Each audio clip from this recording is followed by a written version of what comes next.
అభం శుభం తెలియని 2 నెలల వయస్సున్న బాలుడిని కన్నతల్లే చంపేసి బావిలో పడేసింది.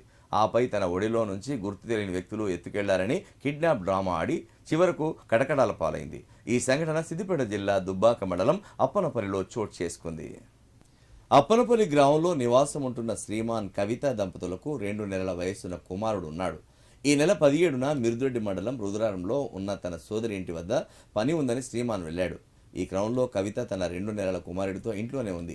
బుధవారం రాత్రి తన కుమారుడిని ఎత్తుకుని ఆరుబయట ఉండగా గుర్తు తెలియని 2 వ్యక్తులు ద్విచక్ర వాహనంపై వచ్చి మాయమాటలు చెప్పి ఒడిలోంచి పసికందును అపహరించుకెళ్లారని ఆమె తెలిపింది. ఈ విషయంపై కవిత తన భర్త శ్రీమాన్తో కలిసి దుబ్బాక పోలీస్ స్టేషన్లో గురువారం ఉదయం ఫిర్యాదు చేసింది. ఈ మేరకు Dubbaka CI Srinivas, SI Gangaraju kidnap గిద్ద కేసు నమోదు చేసుకుని దర్యాప్తును ముమ్మరం చేశారు. ఇందులో భాగంగా కవితను తమదైన శైలిలో విచారించగా అసలు విషయం బయటపడింది.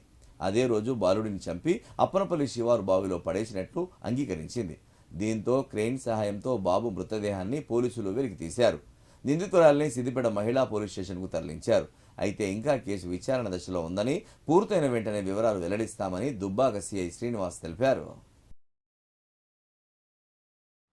శ్రీమాన్ అని పుల్లూరు విలేజ్, కవితది నంగనూరు మండల్, నంగనూరు విలేజ్. ఒక 3 years బ్యాక్ లవ్ మ్యారేజ్ చేసుకుంటారు.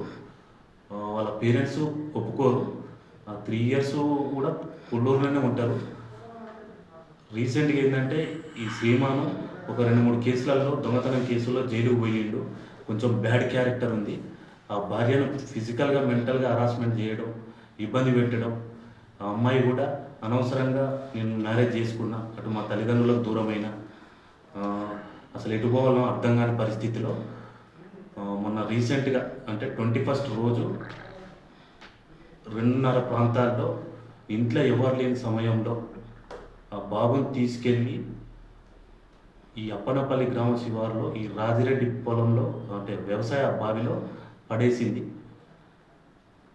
మాకు కంప్లైంట్ ఇచ్చిన తర్వాత CDR analysis, CC footage verify చేస్తే తర్వాత మాకు ఆమె మీద డౌట్ వచ్చింది. డౌట్లో భాగంగా ఆమెను గట్టిగా క్వశ్చన్ చేస్తే ఆమె చేసిన నేరం ఒప్పుకుంది. వెంటనే ఆమెను తీసుకెళ్ళి క్రెయిన్ సహాయంతో, ఫైర్ సిబ్బంది సహాయంతో డెడ్ బాడీని బయటికి తీసి దుబ్బాక గవర్నమెంట్ హాస్పిటల్ పంపించలేనిది. వాస్తవానికి భర్త physical mental harassment plus previous కేసులు, జైలు పోవడం, నన్ను సరిగా ఎవరు పట్టించుకోవడం లేదు, నాకు చాలా ఇబ్బంది ఉంది. అటు తల్లిగారు కూడా సపోర్ట్ లేకపోవడం, మా ఇద్దరి మధ్యన ఉన్నది బిడ్డ ఒక్కడే. ఆ బిడ్డ లేకపోతే నన్ను అడిగేటోళ్ళు ఎవరు లేరు. నేను వెళ్ళిపోయి ఎక్కడైనా బతకొచ్చనే కారణంతో డిసిషన్ తీసుకొని బావిలో వేసి పడవేసింది.